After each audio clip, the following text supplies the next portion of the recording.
Assalamualaikum warahmatullahi wabarakatuh. Halo Sobat Podcast, kembali lagi di Garis Merah Podcast FM Redline. Nah, perkenalkan nama saya Nova Farezi, selaku host yang akan menemani podcast pada kesempatan kali ini. Nah, kali ini saya sedang bersama narasumber istimewa yang terinspiratif, yaitu Bapak Dr. Mus Mulyadi, SHI MM, selaku Sekretaris Jenderal Kampus Pengabdian PT KIN. Nah, mungkin bisa disapa-sapa dulu Pak, sampai kenalkan diri. Halo, Redline ya? Ini penonton. Oke. Halo, saya Mus Mulyadi. Kebetulan saya orang Sidrap ya. Jadi kalau agak kencang sedikit suaranya itu nggak apa-apa ya. Seperti itu. Eh, Kalau disebutkan tadi bahwa Sekretaris Jenderal ini sebenarnya lebih ke forum Kapus Pengabdian.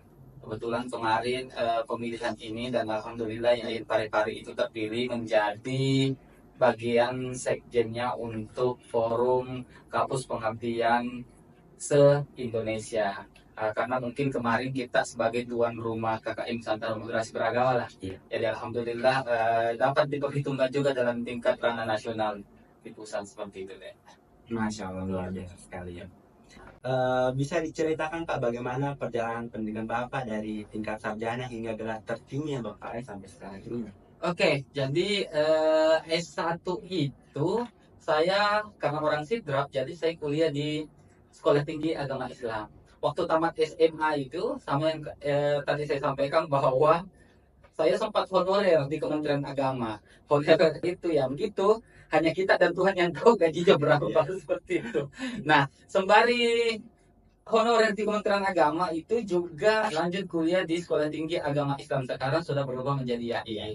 Setelah itu barulah ke ibu kota di Makassar. Itu masih sampai honorer deh. Itu jadi bahkan sempat jadi cleaning service, sempat jadi security di kantor Kementerian Agama. Sembari mengerjakan semua pekerjaan yang ada di bagian umum, ada di bagian keuangan, ada di bagian madrasah dan sebagainya. Namanya honorer toh, harus mengetahui semua jenis-jenis pekerjaan. Meskipun tidak tahu, pokoknya harus siap tahu. Seperti itu. Nah, setelah itu lanjut S2 di UMI selesai tahun 2017. Setelah di UMI 2017 itu masih honorer di Kementerian Agama, terus lanjut S3. Nah, perlu diketahui bahwa kalau tidak salah gaji saya lanjut S3 itu 1 juta lebih. Sedangkan SPP itu sampai puluhan, tetapi yang namanya pendidikan itu deh pasti akan ada rezekinya tersendiri. Nah, setelah lanjut S3 ada pendaftaran CPNS, jadi dosen itu di IAIN Pare-Pare, daftarlah di situ. Alhamdulillah, bukan karena pintar tapi mungkin lebih ke keberuntungan. Akhirnya lolos di IAIN Pare-Pare sembari menyelesaikan studi S3. Pamit di Kementerian Agama Kabupaten Sidrap, bergabunglah dengan keluarga besar IAIN Pare-Pare sampai saat ini seperti itu. Masya Allah, luar biasa sekali ya perjuangan dari tokoh inspiratif kita yang sangat penuh sekali tapi pasti ketemu juga rezekinya. Iya, rezekinya itu ada sih. Iya. Nah, baik dari sekian perjalanan cukup panjang tadi Pak sampai meraih posisi sekarang ini, nah mungkin bisa dijelaskan tentang apa yang dimaksud peran sekretaris Pak Jenderal Kampus Pengabdian. Jadi seperti ini, bahwa forum dalam pengabdian itu, kampus pengabdian itu sebenarnya adalah wadah yang mewadahi semua usulan-usulan dari beberapa kepala pusat yang ada, kepala pusat pengabdian yang ada di lingkup PT KIN. Jadi kalau misalkan ada usulan dari teman-teman kampus, misalkan dari klaster Sulawesi, klaster Jawa, klaster Sumatera, itu biasanya masuk dalam forum kampus dulu. Setelah itu lanjut kami lemparkan ke bagian Kasubtin. Setelah itu berjenjang. Jadi memang ada jenjang komunikasi yang kita lakukan. Nah, misalkan kemarin muncullah pengabdian lingkar kampus. Itu sebelum turun itu seluruh kampus-kampus termasuk dalam forum itu ada beberapa perwakilan itu kami diundang ke Bintaro untuk mengkonsep bagaimana sih sebenarnya KKN Lingkar Kampus ini. Akhirnya setelah kita konsep dengan beberapa tim, namanya adalah tim pembuat juknis itu, memang ada timnya seperti itu. Setelah itu barulah dibicarakan dalam tatanan pimpinan sehingga jadi satu regulasi, yaitu KKN lingkar kampus. Jadi seperti itu sebenarnya alur-alur koordinasinya. Jadi sama halnya mungkin kalau adik-adik mahasiswa di sini ada semanya, ada demanya, itu kan seperti itu, menyampaikan aspirasi dari apa yang disampaikan dari mahasiswa, terus diteruskan sama misalkan Warek 3 ke pimpinan dan sebagainya, seperti itu. Nah, begitu juga dalam forum kampus pengabdian ini, seperti itu deh. Oke. Nah, kira-kira Pak, posisi yang sekarang Bapak tanggung jawab utama dalam posisi ini posisi apa? Ya, sekarang kan sebagai kampus pengabdian yang diberikan kepercayaan sama Bapak Rektor untuk menangani terkait masalah kampus pengabdian. Namun tentunya ini tetap melakukan koordinasi ke ketua LP2M dan sebagainya. Jadi kami adalah pelaksana teknis mungkin dari kebijakan-kebijakan dari pimpinan terkait masalah pengabdian, bukan hanya dalam pengabdian dalam tatanan dosen tetapi juga dalam mahasiswa. Contohnya misalkan kalian yang mau KKN dan sebagainya, itu kan juknisnya dan pelaksana teknisnya itu ada di kami di LP2M, dan pelaksananya adalah pusat pengabdian kepada masyarakat. Namun tetap melakukan koordinasi terkait masalah kebijakan dan langkah-langkah konkret yang akan dilakukan bersama dengan LP2M, terus LP2M lanjut ke rektor, seperti itu.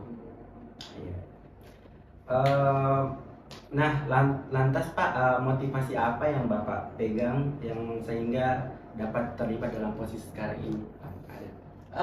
Motivasinya adalah atau mengingiran kalau dalam bahasa Bugis, yaitu kerja keras deh.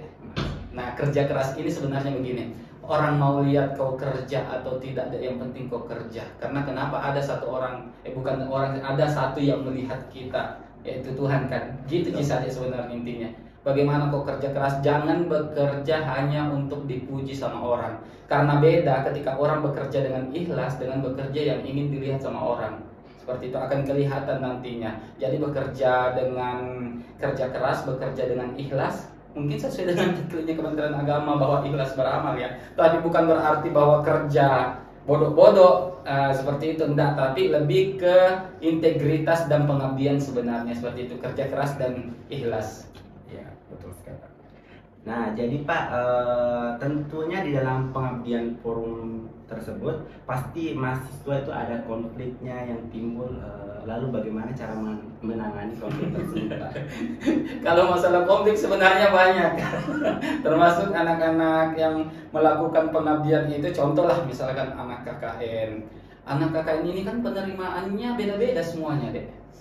Ada yang sifatnya manja sampai di lokasi, dia bawa sifat manjanya sampai di lokasi. Ada yang belum sampai 1 minggu sudah mau pindah posko dengan alasan bla bla bla, ada sakitnya lah, ada apanya dan sebagainya. Ada saja konflik, bahkan ada yang sampai mungkin menggunakan kekerasan fisik sesama mahasiswa. Karena kenapa? Saling salah paham. Yang satunya tidak pernah cuci piring, yang satunya rajin sekali cuci piring. Akhirnya konflik lah dalam satu posko. Dan saya rasa itu adalah lumrah. Karena kenapa? Pengabdian masyarakat itu sebenarnya adalah bagaimana kalian berbaur dengan masyarakat. Ketika ada masalah diselesaikan dengan baik-baik. Saya rasa itu adalah hal-hal yang lumrah. Jadi sebenarnya bagaimana penyelesaian konfliknya adalah melakukan pendekatan secara persuasif kepada anak itu. Contoh misalkan kemarin ada yang sampai alasannya itu, Pak, kalau enggak Pak, saya ini dikasih pindah saja Pak, kasih pindah posko dan sebagainya. Akhirnya kita nasihatin melalui DPL-nya, melalui kami LP2M. Akhirnya anak itu pada saat mau penarikan tidak mau lagi pulang.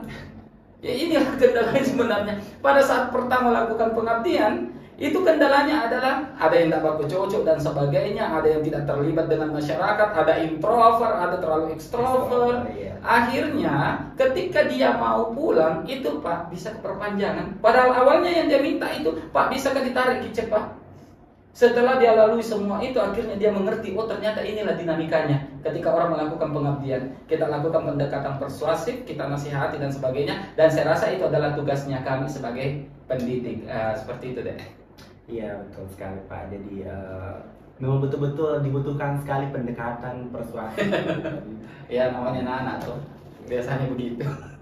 Nah, lalu Pak, untuk saat ini kira-kira apakah ada proyek atau pekerjaan yang sedang Bapak kerjakan terkait pengabdian mahasiswa ini? Nah, sekarang adalah beberapa dari tahun, bukan ini sih, dari tahun 2022 semenjak waktu masih kepemimpinannya dari Pak Warek 3 kemarin sebagai ketua LP2M sampai dengan sekarang Pak Kiai Haramain itu di LP2M itu ada beberapa memang terobosan yang kami lakukan terkait misalkan pengabdian mahasiswa. Dulu itu kan dia KKN reguler saja. KKN reguler ini deh kalau misalkan ketinggalan bikin menunggu sampai tahun depan. Dan inilah yang dilihat oleh pimpinan, wah maksudnya kalau seperti ini korban kodong anak-anak akan panjang lagi masa menunggunya mereka. Akhirnya kita buka beberapa kebijakan, yakni ada KKN dari rumah.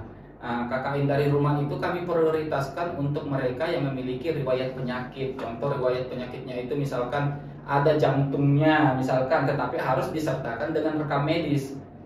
Artinya bahwa mereka sering kontrol di dokter kan. Beda kan rekam medis dengan surat keterangan dokter. Beda. Jadi rekam medis kalau misalkan sakit kepala aku Pak, sudah aku minum ini deh sakit kepala selesai. Bukan yang seperti itu maksudnya, tetapi yang memiliki rekam medis. Ada juga yang disebut penyakit kalau orang Bugis bilang manuk-manukan. Apa sistem kejang-kejangnya.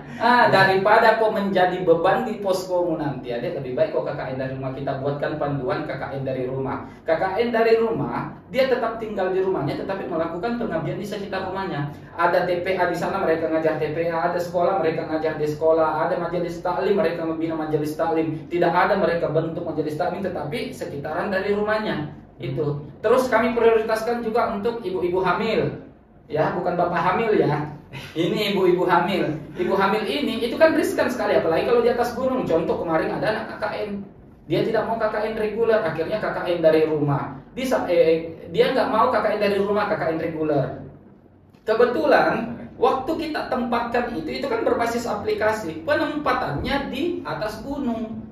Akhirnya kordesnya nelpon, Pak ini nggak bisa seperti ini Pak, karena itu setiap mau ke masjid harus nanjak Pak. Ini orang hamil Pak. Kami sudah sampaikan bahwa silakan KKN dari rumah, tetapi dia mau merasakan sensasinya katanya bermasyarakat. Katanya kalau di rumahnya kan katanya sering ji. Akhirnya naik di atas, di pertengahan perjuangannya dia kita tarik juga. Karena kenapa? Daripada membahayakan ininya. Itu satu, KKN dari rumah. Ada KKN mandiri. Nah yang sekarang misalkan yang berangkat ke Luhut Timur, itu KKN mandiri kolaborasi.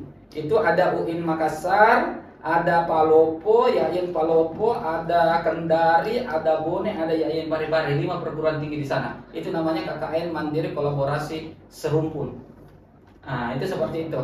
Ada juga KKN mandiri. Kenapa KKN mandiri kita lakukan? Misalkan sudah kifasi deh, belum ada surat kelayakan tak untuk berangkat KKN. Tiba-tiba waktu pendaftaran KKN reguler tutup, tidak berangkat, minta mantak. Kan sayang gitu.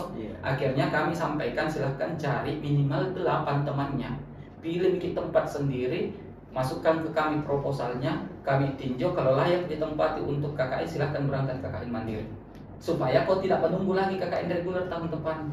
Ada KKN desa binaan, kita memiliki desa binaannya yang Parepare, kami kirim terus anak KKN ke sana. Karena memang ada program kerjanya. Hari ini kita bahas tentang pendidikan, misalkan tahun ini, tahun depan tentang ekonomi, tahun depannya tentang pendidikan, politik dan sebagainya. Itu desa binaan. Ada juga KKN Nusantara. KKN Nusantara ini yang diakomodir langsung oleh Kementerian Agama. Inilah yang kami seleksi ketat. Kemarin ada 6 orang yang berangkat ke KKN Nusantara di Bandung. Dan sebelumnya kita yang menjadi tuan rumah, yang kami tempatkan di Tanah Toraja kemarin juga. Ada ke depan ini, terobosan ke depan untuk tingkat skala itu adalah KKN internasional. Dan sementara dibuat payung hukumnya sekarang oleh Kementerian Agama supaya lebih mudah berkoordinasi dengan negara-negara tujuan kita nantinya untuk KKN internasional. Dan terakhir, ada yang disebut dengan KKN lingkar kampus. Inilah yang sementara kita jalankan sekarang deh. Juknisnya kemarin sudah turun. Lingkar kampus itu intinya begini sebenarnya. Biasanya kita melakukan pengabdian itu jauh sekali. Kita misalkan kemarin sampai Luhut Timur, sampai ke mana, sampai ke Baru, sampai ke ini. Ternyata di sekitaran kampus kita itu ternyata ada masyarakat atau misalkan komunitas yang membutuhkan sentuhan. Makanya itulah yang disebut dengan KKN lingkar kampus. Dan KKN lingkar kampus ini juga nantinya akan satu paket atau tematik dengan yang disebut dengan MBKM. Nah itu yang seperti itu deh. Tapi sekarang masih ini kita juknisnya sudah ada. Sekarang tinggal kita bagaimana mengeksekusinya. Seperti itu. Ini kita sementara LP2M dengan LPM dengan pimpinan dengan ini kita sudah duduk bersama untuk meramu bagaimana arah dan peta jalannya KKN Lingkar kampus ini. Seperti itu sebenarnya deh, terobosan-terobosan seperti itu agar anak mahasiswa ini cepat selesai juga. Nah, seperti itu deh. Iya Pak, jadi banyak sekali ya. Jadi mungkin harapan Bapak untuk generasi penerus di bidang pengabdian masyarakat dari kampus UN Parepare ini Pak.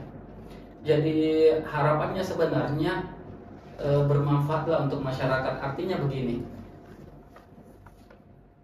jiwa yang paling indah itu adalah ketika kita memiliki jiwa kemanusiaan dan pengabdian.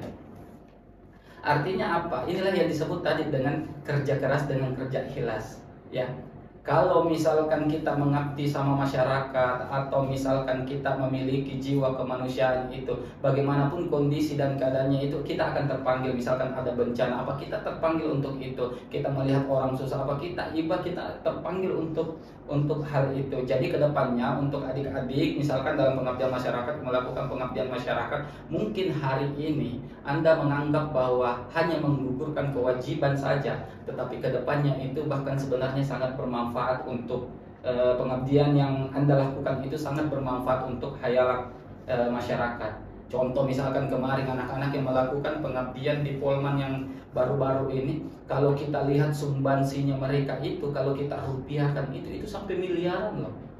Sampai misalkan Kabupaten Polman menanyakan apa output dari KKN-nya mahasiswa YAIN Parepare. Akhirnya kami paparkan nih Pak, kalau kita lihat misalkan mahasiswa ini dari 1133 mahasiswa dengan kegiatan 13.000 sekian, ketika semua kegiatannya itu dinilaikan dengan rupiah, maka totalnya kurang lebih 14 miliar. Bayangkan ketika misalkan pikiran anak-anak itu, tenaganya anak-anak itu digunakan ketika dinilai rupiahkan itu totalnya adalah 14 miliar. Nah, cuman masalahnya ini kan tidak bernilai dengan uang, tetapi kan nilainya dari pemikirannya anak-anak, kegiatannya anak-anak, membangun TPA, membangun BMT, bahkan ada TPA yang tidak ada, mereka bentuk TPA, mereka tinggalkan ada pengurusnya, itu yang bermanfaat. Bahkan dapat pengakuan dari warga setempat dan sebagainya. Bahkan kemarin waktu expo kami undang semua kepala desanya. Dari 80 desa yang kami undang, itu kurang lebih yang hadir itu sekitar 70-an. Bahkan ada Pak Camat juga hadir dan sebagainya. Ini menunjukkan bahwa adik-adik ini dapat diterima di masyarakat. Dan inilah sebenarnya harapan kami di pengabdian untuk adik-adik mahasiswa. Iya Pak. Nah, itulah tadi teman-teman, mungkin bisa kita berikan sedikit closing statement Pak sebagai penutupan dari podcast kita pada kali ini. Closingnya sebenarnya singkat. Orang yang paling mulia itu deh adalah orang yang bermanfaat untuk orang banyak juga. Itu aja. Nah, jadi baiklah teman-teman, itulah tadi podcast kita pada hari ini sekaligus penutupan pada garis merah podcast LPR Redline. Saya Noval Farezi, pamit undur diri. Wassalamualaikum warahmatullahi wabarakatuh. Waalaikumsalam warahmatullahi wabarakatuh.